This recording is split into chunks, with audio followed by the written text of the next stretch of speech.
الحمد لله نحمده ونستعينه ونستغفره ونؤمن به ونتوكل عليه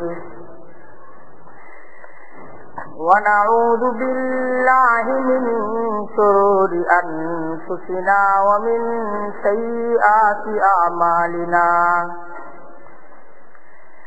من يهده الله فلا مضل له ومن يضلله فلا هادي له ونشهد أن لا إله إلا الله وحده لا شريك له ونشهد أن سيدنا ومولانا محمدا عبده ورسوله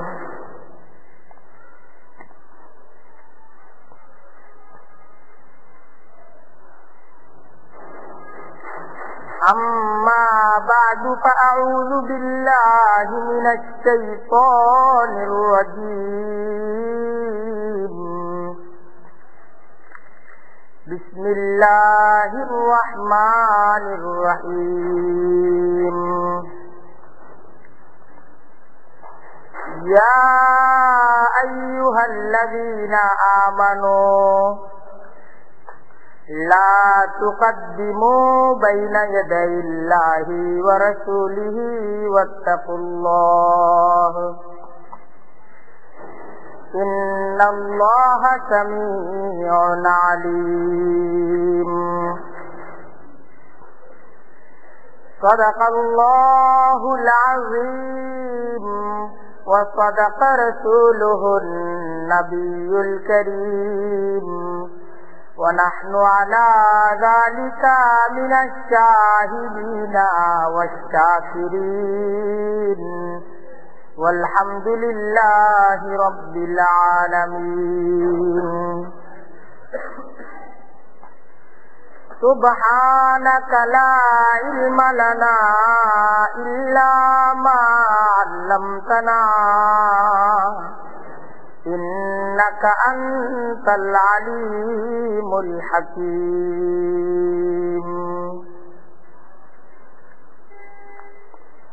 আল্লাহ তাআলার দরবারে লাখো কোটি শুকরিয়া। জুমার আজান হয়ে গেছে, সামনে জুমার নামাজ,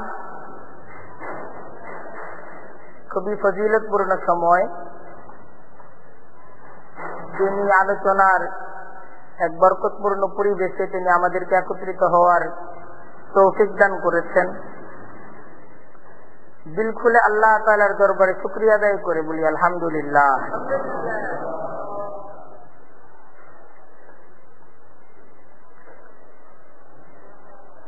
আমরা সারা বিশ্বের মুসলমান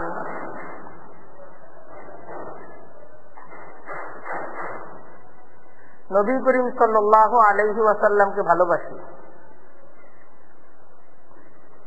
এবং আন্তরিকভাবে নবী করিম সাল্লাল্লাহু আলাইহি ওয়াসাল্লামকে আমরা ভালোবাসি।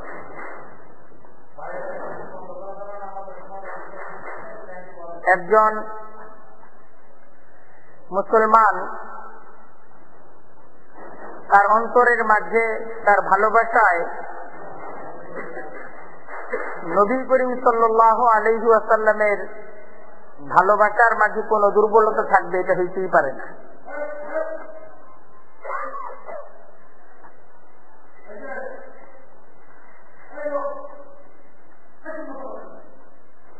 নবীকে ভালোবাসার দাবিতে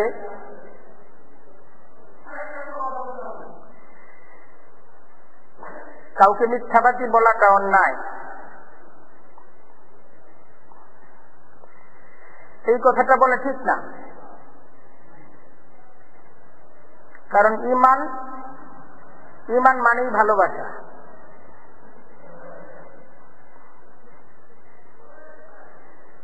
এই নবী করিম সাল্লাল্লাহু আলাইহি ওয়াসাল্লামের ভালোবাসার দাবিতে মুসলমান সত্যবাদী এবং মুসলমানের সত্যবাদী হওয়াটাই স্বাভাবিক, এটাই উচিত।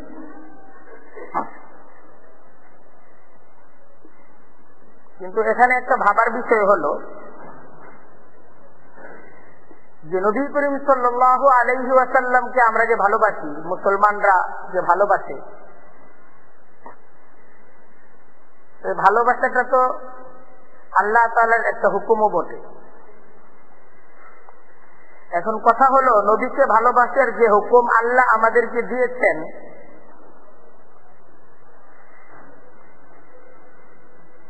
নবী করিম সাল্লাল্লাহু আলাইহি ওয়াসাল্লাম সাহাবায়ে একরামদেরকে যা শিখিয়েছেন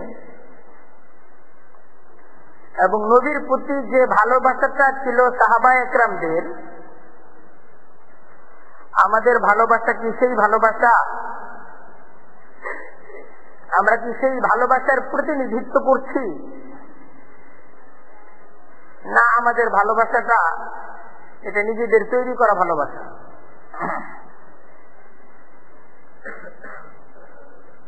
এই বিষয়টা কিন্তু বিবেচনার বিষয়, এই বিষয়টা ভাবার বিষয়।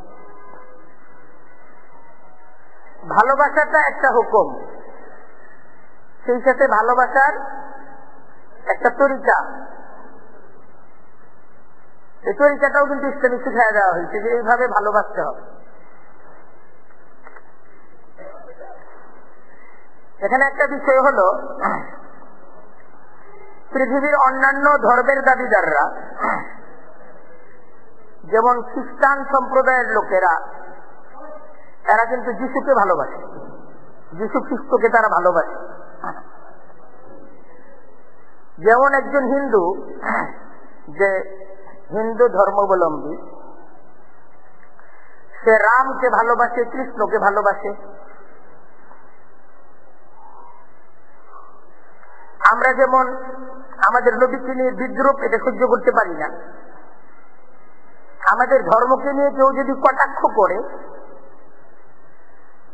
আমাদের নবীকে নিয়ে, আমাদের নবীর প্রতি বিশ্বাসকে নিয়ে, নবীর প্রতি আমাদের ভালোবাসাকে নিয়ে, আমাদের ভালোবাসার নবীকে নিয়ে কেউ যদি কটূক্তি করে, আমরা মুসলমানরা ব্যথিত হই। ঠিক একইভাবে কেউ যদি রামকে নিয়ে বা কৃষ্ণকে নিয়ে কটূক্তি করে, তাহলে হিন্দু ধর্মের একজন ব্যক্তি সে ব্যথিত হয়।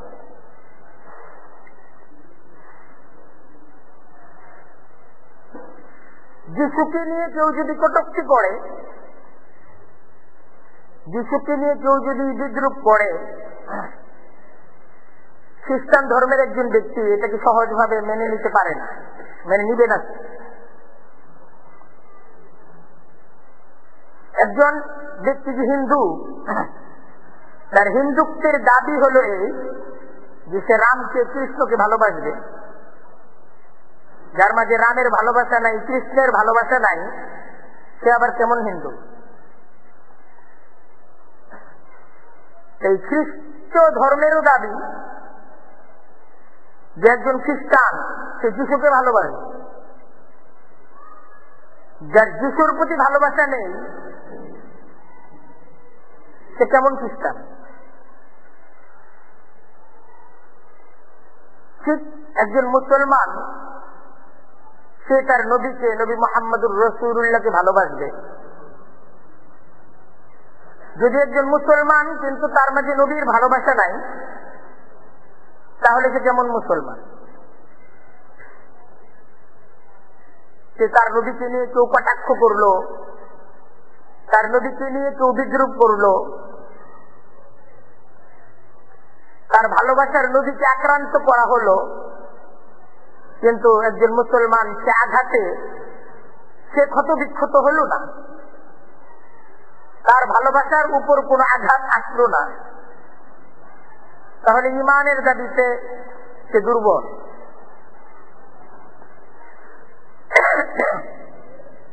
এই ভালোবাসা নবী করিম সাল্লাল্লাহু আলাইহি ওয়াসাল্লামের প্রতি একজন মুমিনের ভালোবাসা, এই ভালোবাসাটা একটা স্বভাবজাত ভালোবাসা। এই ভালোবাসাটা একজন মুমিনের মাঝে থাকতেই হবে।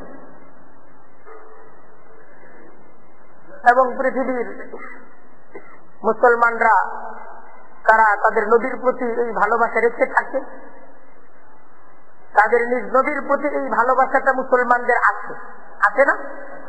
এই ভালোবাসাটা মুসলমানদের আছে।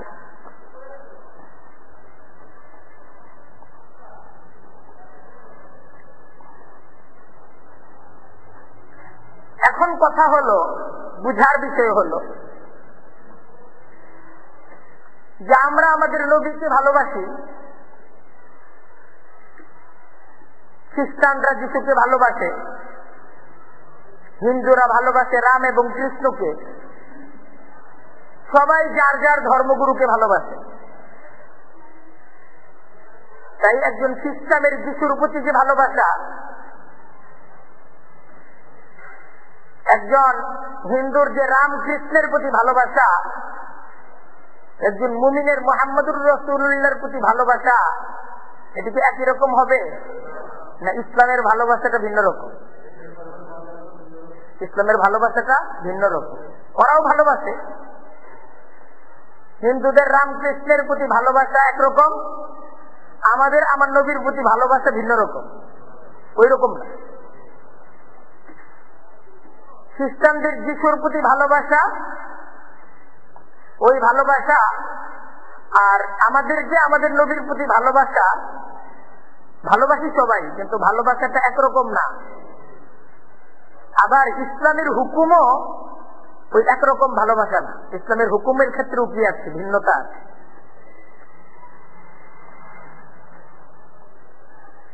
তফাৎটা কোথায়? পার্থক্যটা কোথায়? একজন মুসলিম আর একজন অমুসলিম, একজন নবী প্রেমিক আর আরেকজন যিশু প্রেমিক, আরেকজন রামকৃষ্ণ প্রেমিক, একরকম প্রেমিক না। একরকম পাল্লায় এদেরকে মাপা যাবে না। যাবে? মাপা যাবে না একরকম পাল্লায়। এই তফাৎটাই বুঝার বিষয়। এই পার্থক্যটা বুঝতে অনেক সময় ভুল হয়, অনেকে ভুল করে।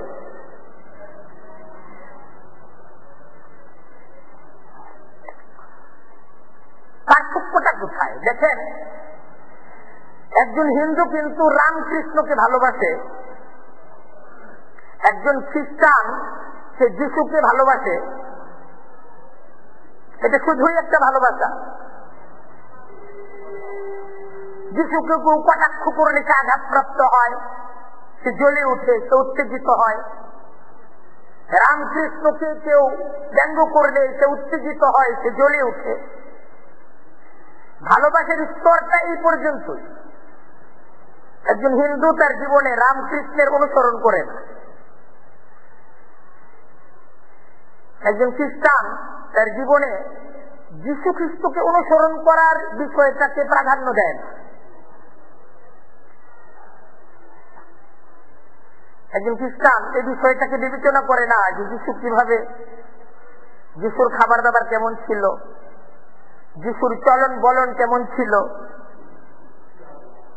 যিশুর উদারতা ক্ষমা কেমন ছিল, যিশুর পারিবারিক জীবন কেমন ছিল, সামাজিক জীবন কেমন ছিল। সে তার জীবনে যিশুকে শুধুই ভালোবাসার এক ধর্মগুরু হিসেবে চিনে, কিন্তু অনুসরণীয় দৃষ্টান্ত নমুনা হিসেবে যিশুর জীবনের কোন প্রভাব একজন খ্রিস্টানের জীবনের মাঝে পাওয়া যায় না। তারা এই বিষয়টাকে বিবেচনায় আনে না। ঠিক তেমনি ভাবে একজন হিন্দু, বিষয়টা আমাদেরকে বুঝতে হবে, জরুরি বিষয়,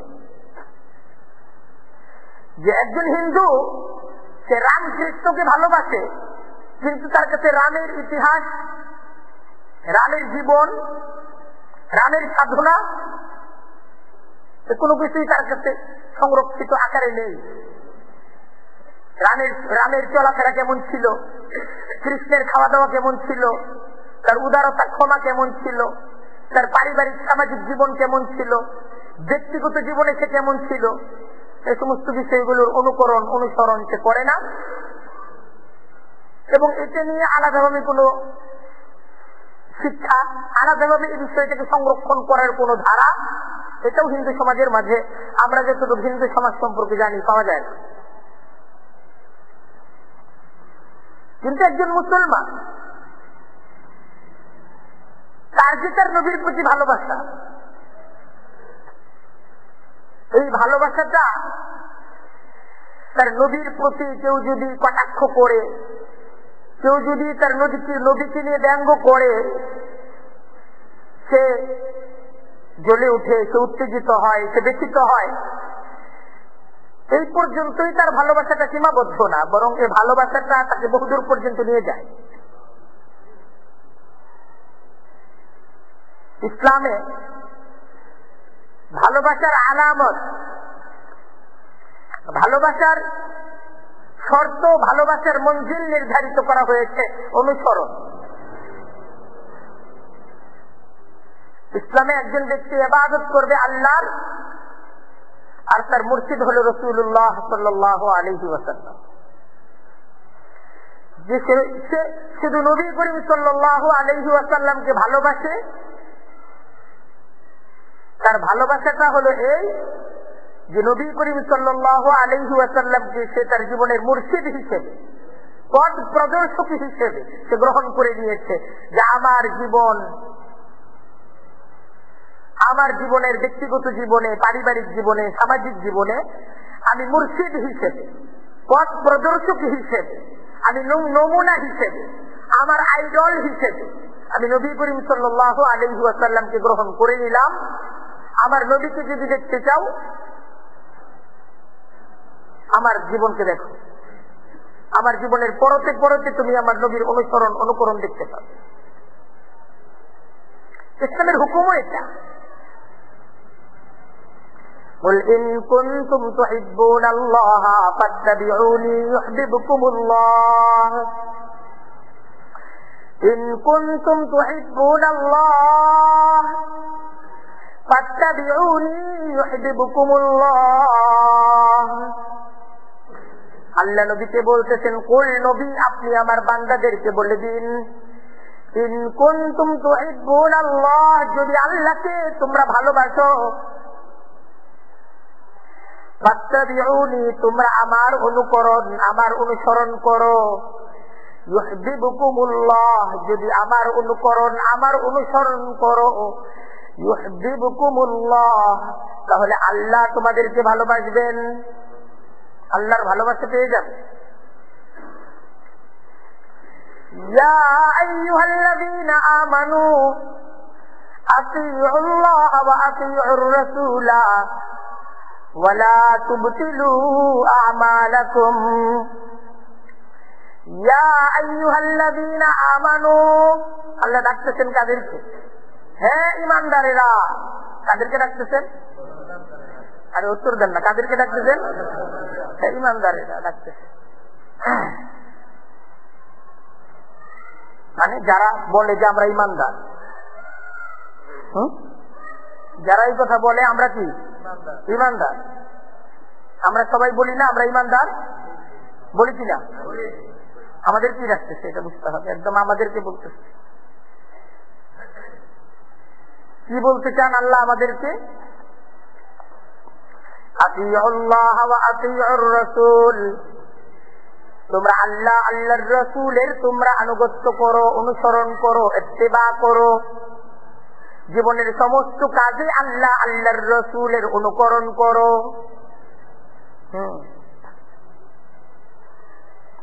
হুকুমটা কিসের? অনুসরণে। কিসের হুকুম দেওয়া হচ্ছে? অনুসরণের হুকুম দেওয়া হইতেছে। খুব বোঝার চেষ্টা করি।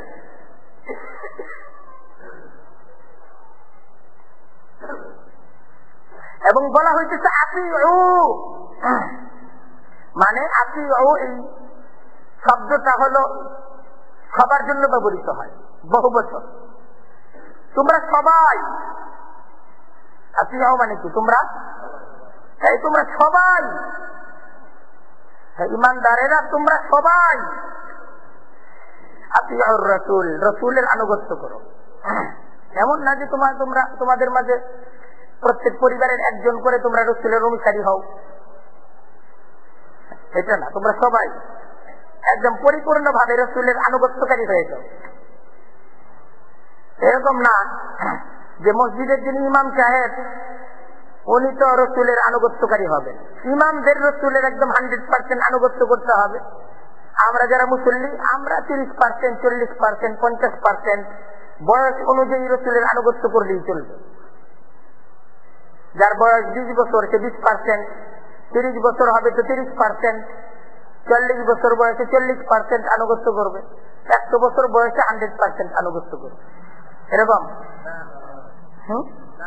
যত বুড়া হইতে থাকবো আনুগত্য তত বাড়াইতে থাকবো,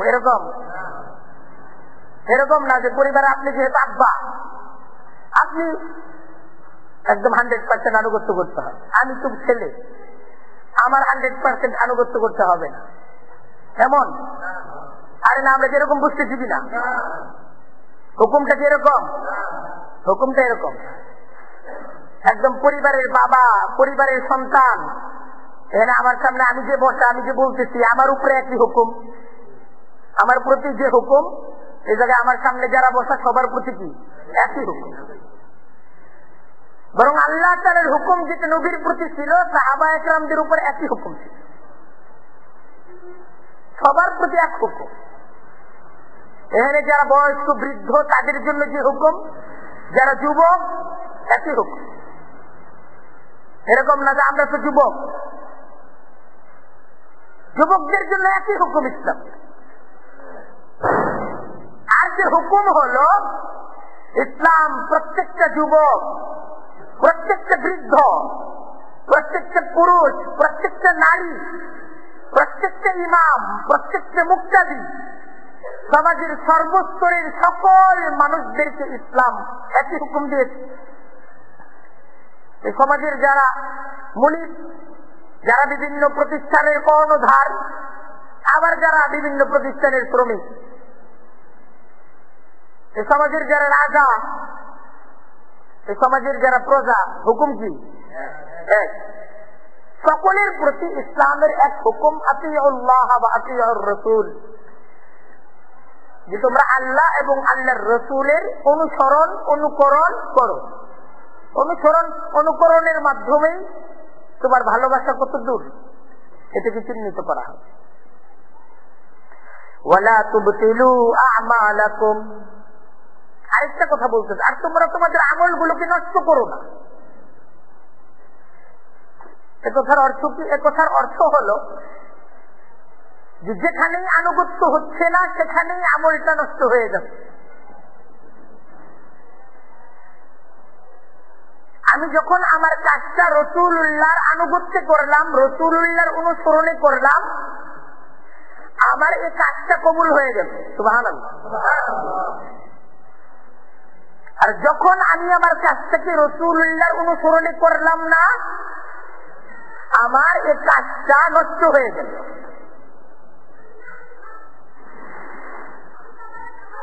ওয়ালা তুবতিলু আমালাকুম, তোমরা তোমাদের আমলগুলোকে নষ্ট করে ফেলো না। আমলগুলোকে নষ্ট করো, যে আমলগুলো করতেছো, যে কাজগুলো করতেছো, আতিউ রাসূলের আনুগত্যে করো, তাহলে এটার সওয়াব মিলবে। আর যদি রাসূলের আনুগত্যে না করো, সওয়াব পাওয়া যাবে না। রাসূল যেভাবে শিখিয়ে দিয়েছেন সেইভাবেই প্রত্যেকটা কাজ করো।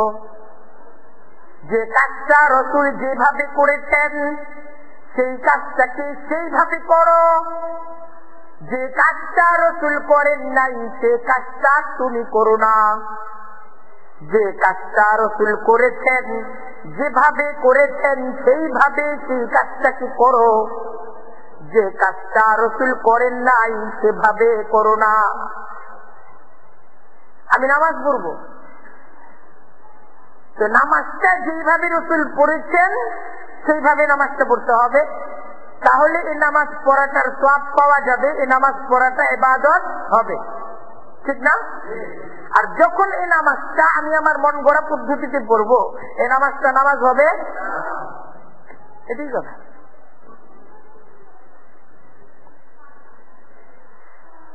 তুমি তাহাজ্জুদের নামাজ পড়বে, তো দেখতে হবে রসুল কিভাবে কখন পড়েছেন, রসুল কিভাবে পড়েছেন, কখন পড়েছেন, কি পদ্ধতিতে পড়েছেন, এটা জানতে হবে। এটাকে জেনে নামাজটাকে সেইভাবে সম্পাদন করতে হবে, তাহলে এই নামাজটা তাহাজ্জুদের নামাজ হবে এবং এই নামাজের বিনিময় পাওয়া যাবে, ঠিক না? আর আমি জানলাম না কখন, কিভাবে, কি পদ্ধতিতে রসুল পড়তেন, এটা আমি জানার ফিকিরও করলাম না, জানার চেষ্টাও করলাম, আমি আমার মতো পড়লাম। হবে? আরে হবে।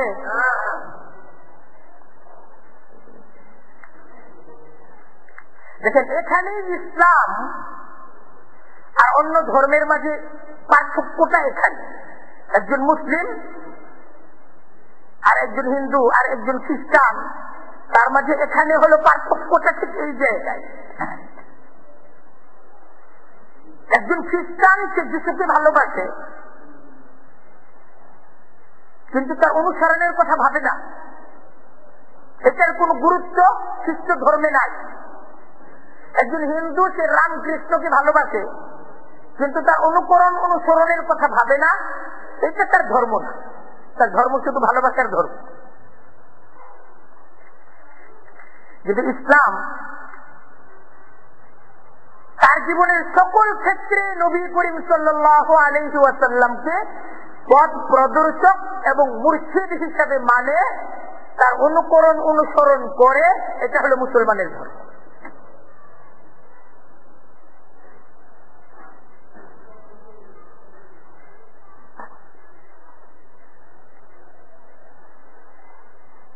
আমরা যে আল্লাহর ইবাদত করছি, আমরা যে আল্লাহকে বিশ্বাস করছি, আমার ইবাদতটা আল্লাহর ইবাদত তখন হবে, আমার ঈমানটা তখন ঈমান হবে যখন নবী করিম সাল্লাল্লাহু আলাইহি ওয়াসাল্লামের কথা অনুযায়ী, তার দেয়া শিক্ষা অনুযায়ী আমি যখন ঈমানকে তৈরি করব, আমি যখন তার দেওয়া শিক্ষা অনুযায়ী আমার আমলকে তৈরি করব, তখন এই আমলগুলো ইবাদত হবে। তার শিক্ষা অনুযায়ী যখন ঈমানকে গড়ে তুলব, তখন আমার ঈমান হবে। তিনি যেইভাবে ঈমানকে শিখাইছেন সেইভাবে ঈমান শিখতে হবে, তিনি যেইভাবে প্রত্যেকটা আমলকে শিখাইছেন সেইভাবে প্রত্যেকটা আমলকে গড়ে তুলতে হবে। এটা ইসলামের শিক্ষা, এটা হলো মুসলমানের জীবন।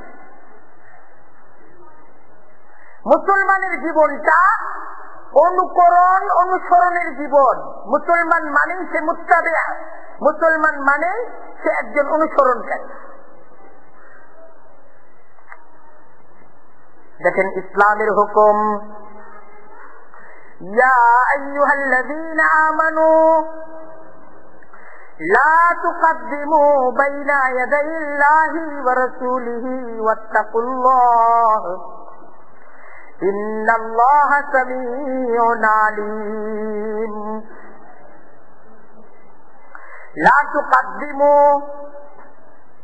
ইসলামের হুকুম, লা তুকদ্দিমু, তুমি সামনে যেও না। লা তুকদ্দিমু অর্থ কি? তুমি সামনে যেও না। বাইনা ইয়াদাইল্লাহি ওয়া রাসূলিহি, আল্লাহ এবং আল্লাহর রাসূলের সামনে যেও না। অর্থাৎ তুমি আল্লাহ এবং আল্লাহর রাসূলের পিছনে থাকো, তুমি রাসূলুল্লাহর সামনে যেও না, তুমি আল্লাহর রাসূলের পিছনে থাকো। তুমি আল্লাহর রাসূলের অনুকরণ করো, তুমি একা একা চলে যেও না, রাসূলুল্লাহর পিছনে থাকো, পিছনে থাকো। এটাই তো ইসলামের শিক্ষা। তুমি তাকে ভালোবাসো, তার সামনে যাও কেন? ভালোবাসার দাবি তো তোমাকে তার পিছনে থাকতে হবে, সব সময় পিছনে থাকতে হবে। তোমার সকাল তার পিছনে কাটবে, তোমার দুপুর তার পিছনে কাটবে, তোমার রাত তার পিছনে কাটবে, তোমার ব্যক্তি জীবন তার পিছনে কাটবে, তোমার পরিবার পরে আদিতে রাসূল, রসুলের পিছনে তোমার পরিবার থাকবে। সামনে থাকবে কে? আর উত্তর দেন না কে? রাসূলুল্লাহ সামনে, আমি পিছনে। এটা মুসলমানের পরিচয় না। আমি সামনে, রাসূলুল্লাহ পিছনে। হ্যাঁ, সামনে কে? রাসূলুল্লাহ সামনে। আমি যখন খাবো রাসূলুল্লাহকে দেখে দেখে খাবো, আমি যখন বসবো রাসূলুল্লাহকে দেখে দেখে বসবো, আমি যখন চলবো রাসূলুল্লাহর পিছনে পিছনে চলবো। ঠিক না? কথা ঠিক? এটা মুসলমানের পরিচয়। একজন হিন্দু রামের পিছনে পিছনে চলে না, চলে ইচ্ছা মতো চলে।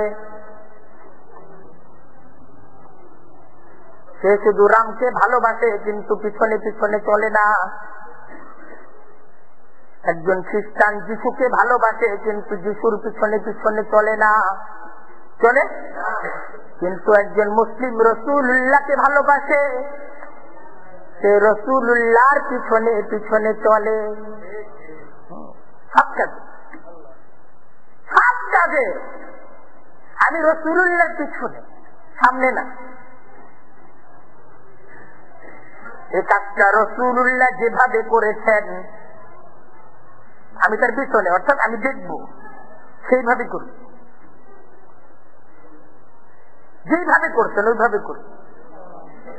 এইভাবে করেন নাই, আমি এইভাবে করব, করব, আমি এইভাবে করব।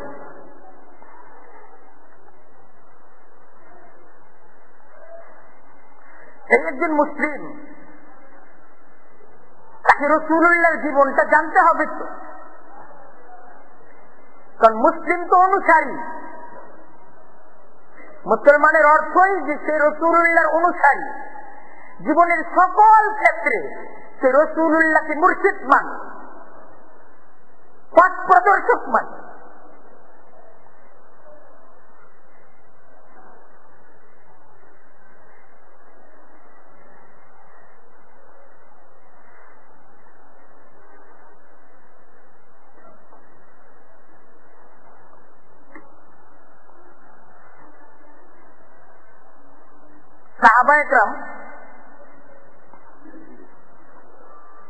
সাহাবা একরামদের সন্তান, তাবেঈন, তাবেঈন, তাদের শিক্ষা, তাদের লেখাপড়া, তাদের গবেষণা, তাদের পর্যালোচনা, এই সমস্ত কিছুর কেন্দ্র ছিল রাসূলুল্লাহ সাল্লাল্লাহু আলাইহি ওয়াসাল্লাম। আলোচনাই ছিল এই মহাব্বত। কেমন মহাব্বত ছিল? ছোট ছোট বাচ্চারা যারা আল্লাহর রসুলকে দেখেন নাই, তার চাচা আল্লাহর রসুলকে দেখতে, মামা আল্লাহর রসুলকে দেখতে, দাদা আল্লাহর রসুলকে দেখতে।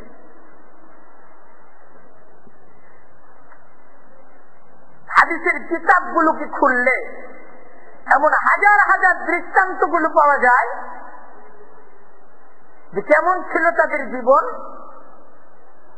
যে তারা তাদের দাদাকে জিজ্ঞাসা করতেছে এটা কি রাসূলুল্লাহ খাইতেন না খাইতেন না, রাসূলুল্লাহ কিভাবে এটাকে গ্রহণ করতেন, এইভাবে জানতেছেন। অর্থাৎ মহাব্বত ছিল এমন যে আমার জীবনের কোন একটা কাজ যেন রাসূলুল্লাহ সাল্লাল্লাহু আলাইহি ওয়াসাল্লামের তরিকার বাইরে আমার নিজ মনমতো না হয়। জীবনের কোন একটা কাজ আমি মনমতো করতে চাই না, জীবনের সকল কাজ আমি রাসূলুল্লাহর তরিকা অনুযায়ী করতে চাই। এটাই তো হাদিস।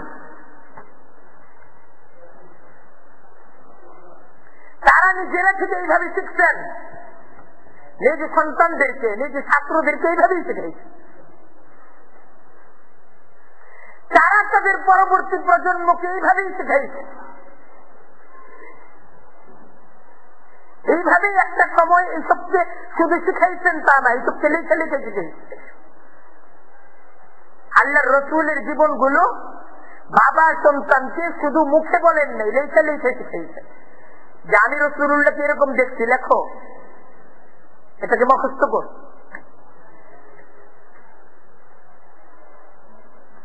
এইভাবে শিখছেন। শিখছে কি শিখছে সন্তানরা? রাসূলুল্লাহর জীবনকে শিখছে। কেন শিখছে?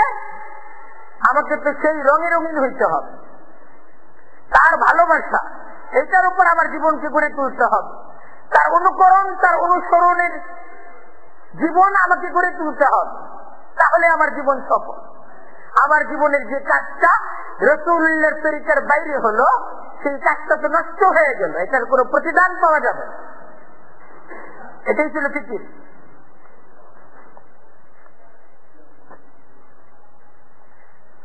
হাদিসের কিতাব বুখারী খুলে দেখেন, হাদিসের কিতাব মুসলিম খুলে দেখেন, হাজার হাজার হাদিসের কিতাব, লক্ষ লক্ষ হাদিস। এই সমস্ত হাদিসের বিষয় এইটাই যে নবী করিম সাল্লাল্লাহু আলাইহি ওয়াসাল্লাম জীবনের কোন কাজটা কিভাবে করতেন।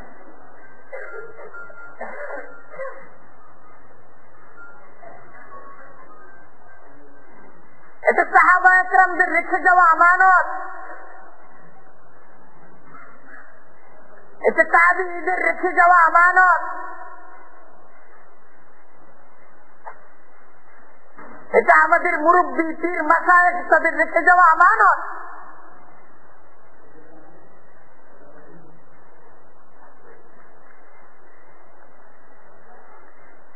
আজকে তাদের রেখে যাওয়া এই আমানত,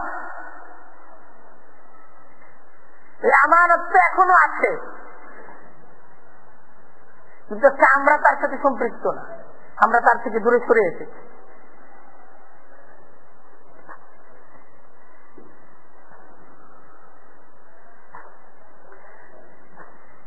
আমাদের আজকের ভালোবাসা,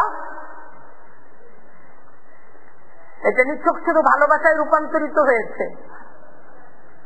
জীবনের পরতে পরতে রাসূলুল্লাহর আনুগত্য অনুসরণের সেই জজবা, সেই স্পৃহা, সেই আকাঙ্ক্ষা আজকে না আমাদের মাঝে আছে, না আমাদের কাছ থেকে আমাদের সন্তানরা তা শিখতেছে। আজকে আমাদের কাছে শিক্ষা আছে, আজকে আমাদের কাছে শিক্ষা আছে, কিন্তু আমরা শিখতেছি, আমরা শিক্ষিত হচ্ছি। কিন্তু আফসোস যে আমরা রাসূলুল্লাহর জীবনকে শিখতেছি, এটা হলো আফসোস।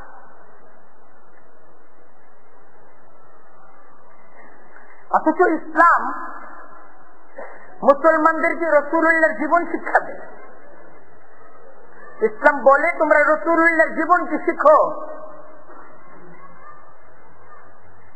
লা তুকদ্দিমু বাইনা ইয়াদাইল্লাহি ওয়া রাসূলিহি ওয়াত্তাকুল্লাহ, আল্লাহকে ভয় করো।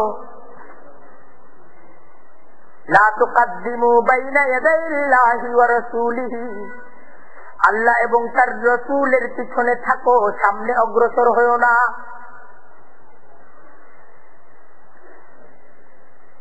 রাসূলুল্লাহর পিছনে কাজ করতেছো, রাসূলুল্লাহর পিছনেই তোমার কি হবে? তোমার হাসর হবে, তোমার কবর হবে, তোমার পুলসিরাত হবে, তোমার পথ তো রাসূলুল্লাহর পথ। তুমি সামনে এগিয়ে গেছো, তুমি হারিয়ে গেছো। তুমি রাসূলুল্লাহর পিছনে আছো, তোমার সামনে তো পথ প্রদর্শক আছে। তোমার ঠিকানা জান্নাত, ঠিকানা জান্নাত। আর তুমি সামনে এগিয়ে গেছো, যে যুগ এগিয়ে গেছে, আমি সামনে এগিয়ে যাই, তো তুমি তো পথ প্রদর্শক হারা হয়ে গেছো। তোমার সামনে তো কোনো মুর্শিদ নাই। তুমি রাসূলুল্লাহকে যখন মুর্শিদ, পথ প্রদর্শক হিসেবে গ্রহণ করলে না, তো পৃথিবীর আর কোন মুর্শিদ ধরে জান্নাতে পৌঁছা যাবে? হ্যাঁ, আর কোন মুর্শিদ ধরে কিন্তু জান্নাতে পৌঁছা যাবে। खिलाफे पैगंबर का तेरा गुजीद कि हरगिज़ बमंजिल न ख्वाहद रसीद।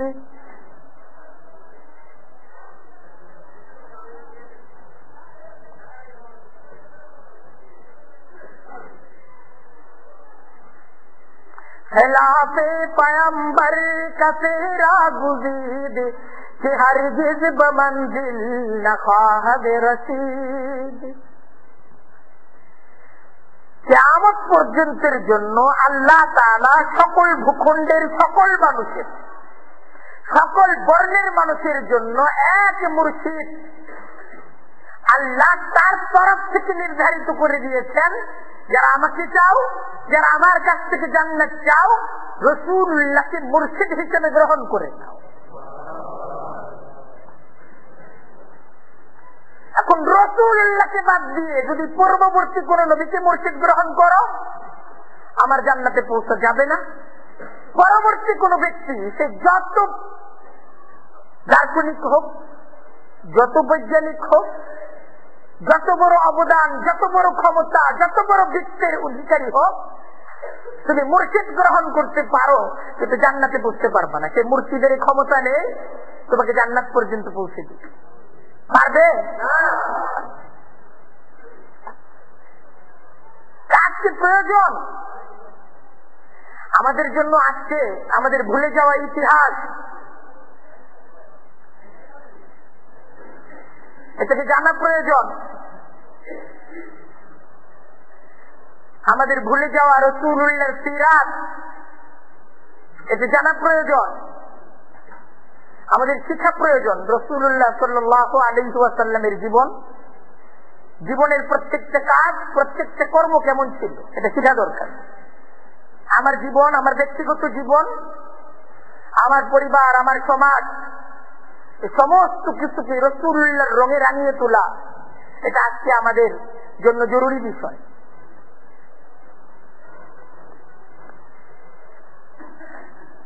আজকে আমাদের জন্য এই সময়ের সবচেয়ে বড় চ্যালেঞ্জ, এই সময়ের সবচেয়ে বড় চ্যালেঞ্জ কি? যে আমাদের ধর্মটা হলো অনুসরণের ধর্ম, কিন্তু আমরা অনুসরণ থেকে বিচ্ছিন্ন হয়ে যাচ্ছি। অন্যান্য ধর্মের মতো কিছু উৎসব, কিছু রুসুম, কিছু প্রচলন পালন করাকে আমরা ধর্মীয় কর্তব্য মনে করে এটাকে প্রাধান্য দিচ্ছি এবং ওইটাকে আমরা আমাদের ধর্ম মনে করছি। আমি আমার কথাটা বলতেছি, খুব দরদ, খুব মহাব্বতের সাথে কথাটা বলতেছি, সবাইকে আমার কথাটা একটু ভাবার জন্য আহ্বান করতেছি। যে আজকে আমাদের, আমরা যারা বিশ্বাস করি আখিরাত সত্য, যারা বিশ্বাস করি জান্নাত সত্য, যারা বিশ্বাস করি পরকাল সত্য, আমরা যারা বিশ্বাস করি দুনিয়াতে থাকবো না আর দুনিয়া থেকে যাওয়ার পর অনন্ত অসীম আখিরাতের জীবন আমাদের সামনে, এই বিশ্বাসটা আমরা যারা করি, এই বিশ্বাসটা আমরা যারা করি, আমাদের জন্য আজকের এই সময়ের সবচাইতে বড় চ্যালেঞ্জ যে আমাদের নাজাতের যে ধর্ম ইসলাম, আমাদের মুক্তির যে ধর্মটা হলো ইসলাম, যে ইসলামের অর্থই হলো অনুকরণ এবং অনুসরণ করতে হবে তোমার নবীকে। আমরা সেই অনুসরণটাকে আজকে বাদ দিয়ে দিয়েছি, সেই অনুসরণটাকে আজকে আমরা জরুরি মনে করছি না। আমরা পুরা কথাটা বোঝার চেষ্টা করেন। অন্যান্য ধর্ম ঠিক যেমন উৎসব মুখর ধর্ম, কিছু দিন, কিছু অনুষ্ঠানকে পালন করার ধর্ম, আমরা ইসলাম ধর্মটাকেও, আমরা মুসলিমরাও কিছু উৎসব, কিছু আয়োজন পালন করে আমরা মনে করতেছি এটাই আমাদের ধর্ম পালন।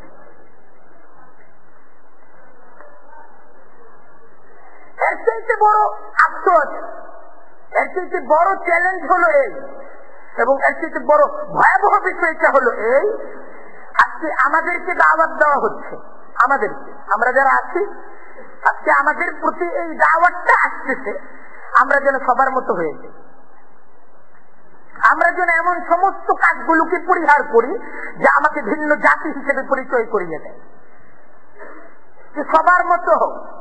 এমন সমস্ত কাজগুলো, এমন সমস্ত পোশাকগুলো, এমন সমস্ত আচরণগুলো তুমি ত্যাগ করো যা তোমাকে ভিন্ন জাত হিসেবে সমাজের মাঝে পরিচয় করিয়ে দেয়। এইসব ছেড়ে দাও, এক হয়ে যাও।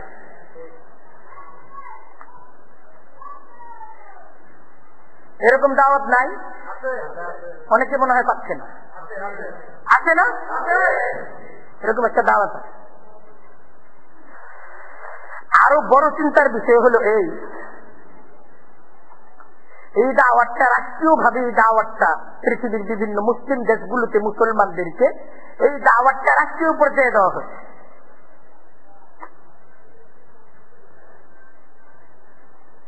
মুসলমান বাবা মা তো তার সন্তানকে মুসলমানিত্ব শিক্ষা দিবে, এটাই তো সিস্টেম, ঠিক না? মুসলমান সামাজিক নেতৃত্ব তার সমাজটাকে কিভাবে ইসলাম অনুযায়ী, নিজ কালচার অনুযায়ী অগ্রসর করা যায়, এই কথাটাই ভাববে মুসলমান সমাজ। ঠিক মুসলমান রাষ্ট্রের, মুসলমান যারা অভিভাবক, রাষ্ট্রের অভিভাবক, তারা তো রাষ্ট্রটাকে কিভাবে ইসলামিক রাষ্ট্র হিসেবে অগ্রসর করা যায়, এগিয়ে নিয়ে যাওয়া যায়, সেই দায়িত্বটাই তারা পালন করবে।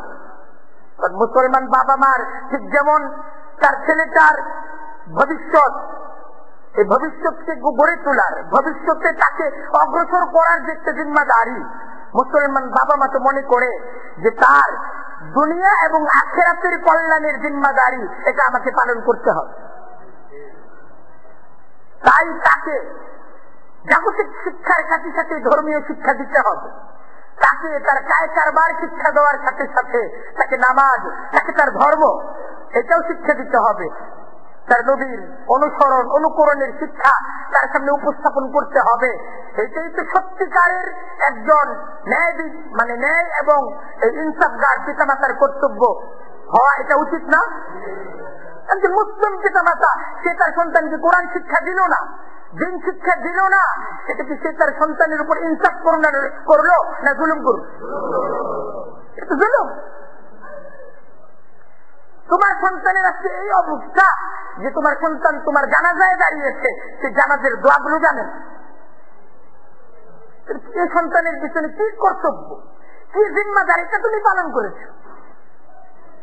ইসলামী শরীয়ত তো বলে কোন বাবা যদি ইন্তেকাল করে তার জানাজা পড়াবে তার ছেলে।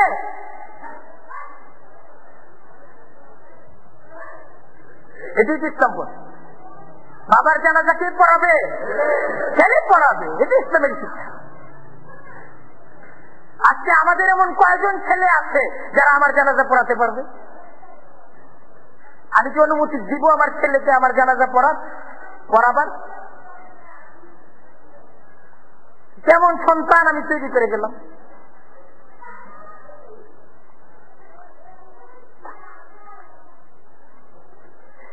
এটা হলো জিম্মাদারি। মুসলমান শিক্ষা প্রতিষ্ঠানের মুসলমান শিক্ষকরা তারা তাদের শিক্ষার্থীদেরকে, মুসলমান শিক্ষার্থীদেরকে, শিক্ষক মুসলমান, শিক্ষার্থীও মুসলমান, সেই মুসলমান শিক্ষকের এটা তো একটা জিম্মাদারি, সে তার শিক্ষার্থীদেরকে ইসলাম শিক্ষা দিবে, রাসূলুল্লাহর জীবন শিক্ষা দিবে, এটা একটা জিম্মাদারি। কিন্তু আজকে সে জিম্মাদারি কি মুসলমান শিক্ষকরা তাদের মুসলমান শিক্ষার্থীদের উপর পালন করছে? শিক্ষক কি শুধু শিক্ষা তো ইসলামের একটা ফরজ হুকুম, শিক্ষা ইকরা। ইসলাম যে সেই ধর্ম, যে ধর্মের প্রথম দাওয়াত, যে ধর্ম তার অনুসারীদেরকে প্রথম কর্তব্য যা দিয়েছে, সে কর্তব্যটা হলো ইকরা, পড়ো। কিন্তু সাথে কিন্তু এটাও বলেছে বিসমি রাব্বিকাল্লাযী খলাক, ইকরা বিসমি রাব্বিকাল্লাযী খলাক। শুধু শিক্ষাই কিন্তু ইসলামের হুকুম না, বরং ইসলামের হুকুম কিন্তু শিখো, তোমার রবের নাম শিখো। কি শিখো? রবের নাম শিখো, রবের পরিচয় শিখো। কারণ যে শিক্ষা রবের পরিচয় প্রকাশ করে, যে শিক্ষায় রবকে চেনা যায়, সেই শিক্ষার দ্বারা জাতি উন্নত হয়, সমাজ উন্নত হয়, রাষ্ট্র উন্নত হয়, পরস্পর পরস্পরের অধিকারগুলোকে, হকগুলোকে বুঝতে পারে। সেই শিক্ষায়, যে শিক্ষা সর্বপ্রথম রবের সাথে পরিচয় করিয়ে দেয়। আজকে তো শিক্ষা আছে,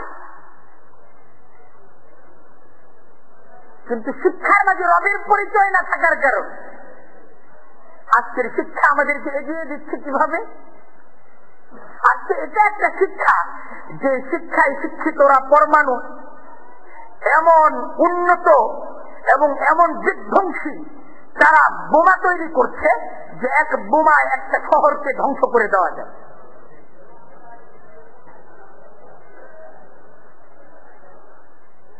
একটা শহরকে, একটা গ্রামকে, হাজার হাজার মানুষকে এক আঘাতে কিভাবে শেষ করে দেওয়া যায়।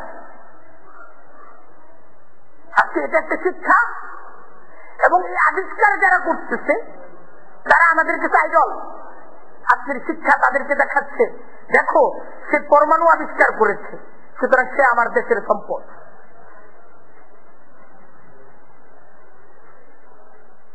সে এমন উন্নত বিধ্বংসী ক্ষেপণাস্ত্র আবিষ্কার করেছে, সে দেশের জাতীয় সম্পদ, সে পৃথিবীর সম্পদ।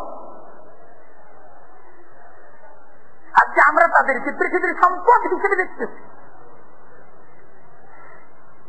যারা মানুষ হত্যার, মানবতাকে ধ্বংস করার এমন কঠিন কঠিন মরণাস্ত্রগুলোকে আবিষ্কার করছে, আমরা তাদেরকে জাতীয় বীরের খেতাব দিচ্ছি। আজকে মানুষ নষ্ট করাটা এটা শিক্ষার একটা কারিকুলাম হয়ে গেছে, মানুষকে গড়ে তোলার শিক্ষা নেই। যে শিক্ষায় মানুষ মানুষ হিসেবে গড়ে উঠবে, মানুষ তার বৃদ্ধ বাবাকে সম্মান করা শিখবে। আজকের শিক্ষায় শিক্ষিত একটা যুবক সন্তান তার বৃদ্ধ বাবাকে মনে করে মূর্খ। আমার কথাটা মিথ্যা? তার বৃদ্ধ বাবাকে সে মনে করতেছে মূর্খ, কি জানে, বুড়া হয়ে। তার কথাটা পর্যন্ত তার কাছ থেকে কোন মশওয়ারা নেওয়ার প্রয়োজন সে অনুভব করে। তাহলে শিক্ষা আমাদেরকে দিচ্ছে।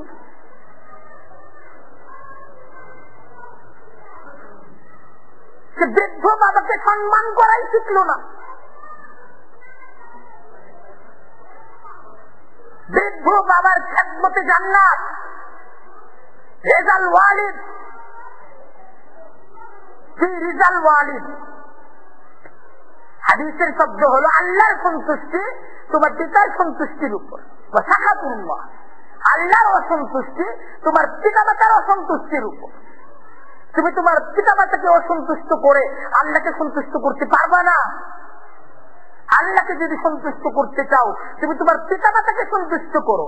কি মহান ইসলামের শিক্ষা! আজকে সেই শিক্ষা থেকে আমি, আমার সন্তান, আজকে সেই শিক্ষার সাথে আমি আপনি নাই।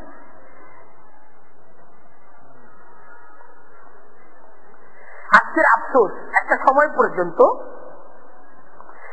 রাষ্ট্র ব্যবস্থা তাদের জিম্মাদারি ছিল শুধুমাত্র প্রতিরক্ষা, ভূখণ্ডকে রক্ষা করা, ভূখণ্ডের মানুষদেরকে নিরাপত্তা দেওয়া, ট্যাক্স আদায়ের কিছু ক্ষুদ্র গণ্ডি পর্যন্ত রাষ্ট্রীয় ব্যবস্থাটা কার্যকর ছিল। রাষ্ট্র মানুষের ব্যক্তি পর্যায়ে, মানুষের শিক্ষা ব্যবস্থায় রাষ্ট্রের কোন হস্তক্ষেপ ছিল না। এই ব্যাপারে একটা স্বাধীনতা ছিল। কিন্তু আজকে শিক্ষা একটা ব্যক্তি জীবন তৈরি, এক্ষেত্রেও সিলেবাস তৈরি থেকে নিয়ে শুরু করে সমস্ত বিষয়ে হস্তক্ষেপ করছে রাষ্ট্র। রাষ্ট্রের কর্তা পরিবর্তন হচ্ছে, সিলেবাস পরিবর্তন হচ্ছে, শিক্ষা পরিবর্তন হচ্ছে। আর শিক্ষার বারবার পরিবর্তন, ক্ষতিগ্রস্ত হচ্ছে ইসলাম, ক্ষতিগ্রস্ত হচ্ছে মুসলমান। মুসলমানের জীবন থেকে সুন্নত মরে যাচ্ছে। ফেরাউন ধ্বংস করেছিল বনি ইসরাইলকে, লক্ষ লক্ষ নবজাতককে হত্যা করে আল্লাহর নবী মুসার মোকাবেলা করছে। কিন্তু আজকে রাষ্ট্রগুলো মুসলমানের সন্তান, আমাদের সন্তানগুলোকে তো মারছে না। কিন্তু আজকের শিক্ষা দ্বারা, আজকের এই সমস্ত সিলেবাসগুলোর মাধ্যমে তারা আমাদের এই সমস্ত সন্তানগুলোকে এমন এক শিক্ষায়, এমন এক ধর্ম শিক্ষায় গড়ে তুলছে, যারা মুসলমানের সন্তান পরিচয় তো থাকবে, এদের রাসূলুল্লাহর ভালোবাসা তো থাকবে, কিন্তু এই ভালোবাসার কোন মূল্য, এই ভালোবাসার কোন দাম, আল্লাহর দ্বীন ইসলাম সমর্থন করে। যে ভালোবাসার মাঝে অনুসরণ নাই, আনুগত্য নাই, এটা নিছক রাম কৃষ্ণের প্রতি ভালোবাসা আর যিশুর ভালোবাসার মতোই এক ভালোবাসার শুধু দাবি। কদম বায়দম দর তরিকত নদম কে আসলে নদারা দে দমে দে কদম। আর আল্লাহর দ্বীনের কথা হলো যে এই জায়গায় দেখো মুখের কথা, এটা মুনাফিকি। তোমার আমল দ্বারা তোমার ইসলামকে প্রকাশ করতে হবে। তোমার মুখের দাবি, কোরআন বলতেছে ইদা জাআকাল মুনাফিকুন, মুনাফিকের জবান থেকে এই শব্দ উচ্চারিত হয়, নাশহাদু ইন্নাকা লারাসূলুল্লাহ, সাক্ষ্য দিচ্ছি, কসম খাচ্ছি আপনি আল্লাহর রাসূল। আল্লাহ বলছেন ওয়াল্লাহু ইয়াশহাদ, আল্লাহ কসম খেয়ে বলছেন ইন্নাল মুনাফিকিনা লাকাযিবুন, এই মুনাফিক যা বলতেছে এটা তার মুখের কথা, কিন্তু তার দিলের মাঝে ইসলাম রাসূলের ভালোবাসা নাই। মিথ্যাবাদী, মিথ্যাবাদী, মিথ্যাবাদী। আজকের ভালোবাসাগুলো আমাদের, ভালোবাসার দাবিগুলো আমাদের যখন অনুকরণ অনুসরণ শুনি, এই দাবিটা একটা মিথ্যা দাবিতে পরিণত হচ্ছে। এই অবস্থার পরিবর্তন দরকার, পরিবর্তন দরকার, পরিবর্তন দরকার। আমাদেরকে রাসূলুল্লাহর সিরাত আমাদের ঘরে ঘরে, রাসূলুল্লাহর জীবন, রাসূলুল্লাহর সিরাতের চর্চা প্রয়োজন। রাসূলুল্লাহর মহব্বত দিলের মাঝে এমন ভাবে গেড়ে তুলতে হবে, আমাকে, আমার সন্তানকে, আমার পরিবারের সকলকে এটার পিছনে মেহনত করতে হবে, যেন আমার পরিবারের সকলে তার প্রত্যেকটা কাজের কাছে রাসূলুল্লাহর অনুকরণ অনুসরণকারী হয়ে যায়। আমরা রাসূলুল্লাহর সিরাতের আলোচনা করবো তো ইনশাআল্লাহ, ঘরে ঘরে চাই, এটাকে আবদার করতেছি। বুখারী কিনেন, হাদিসগুলো পড়েন, আল্লাহ রসুলের হাদিস কেমন ছিল, আল্লাহ রসুলের জীবন। মুসলিম শরীফ কিনেন, পড়েন। আপনি মুসলমান, আপনার ঘরে কোরআন নাই, কোরআনের তাফসীর নাই, হাদিস নাই, আল্লাহ রসুলের হাদিসের ব্যাখ্যা গ্রন্থ নাই, এটা কেমন মুসলমানের ঘর? কারণ ইসলামের হুকুম পড়ো, কি পড়তে হবে? কোরআন পড়তে হবে, রাসূলুল্লাহর জীবন পড়তে হবে।